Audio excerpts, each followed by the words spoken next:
이태원 참사의 진상을 규명하기 위한 국정조사를 두고 여야가 맞붙었습니다. 국민의힘은 수사를 먼저 진행한 뒤 그 결과를 보고 국정조사 실시 여부를 결정하자는 입장이지만 야당은 수사는 수사대로 하고 국정조사를 함께 진행해야 한다고 주장합니다. 조금 전 전해드린 것처럼 오늘 국정조사 요구서를 제출할 계획입니다. 국정조사를 진행하면 국회 차원에서 중요한 현안에 대해서 진상규명과 조사를 할 수 있습니다. 국회가 조사한 결과를 해당 기관으로 보내서 시정 조치를 요구할 수도 있고요. 기관은 이를 국회에 다시 보고해야 합니다. 범죄 혐의를 살피는 검찰, 경찰의 수사와는 별도로 국회 영역에서 진상규명을 하는 겁니다. 국정감사 및 조사에 관한 법률이 마련된 1988년 이후 이태원 참사까지 이전까지 국내에서 10명 이상의 사망자가 발생한 대형 사고는 모두 19건에 달합니다. 이 가운데 사망자가 100명이 넘는 사고는 이렇게 4건이 있었습니다.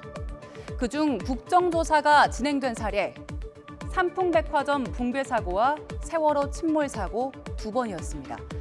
그동안 대형 참사 국정조사는 수사와 국정조사가 동시에 진행됐습니다. 1995년 6월 삼풍백화점 붕괴로 502명이 목숨을 잃었을 때도 여야 합의로 국정조사 특별위원회가 구성됐고 위원회는 한 달가량 활동했습니다. 이 기간 특위는 6번의 회의와 8번의 조사를 진행했습니다. 이후 여야는 보고서를 채택한 뒤 재난방지 관련 법을 재개정했습니다. 검찰도 사고 발생 당일 검경 합동수사본부를 구성해서 고 이준 삼풍백화점 회장 등 관련 인물 25명을 기소했습니다. 지난 2014년 4월 299명이 목숨을 잃은 세월호 사고.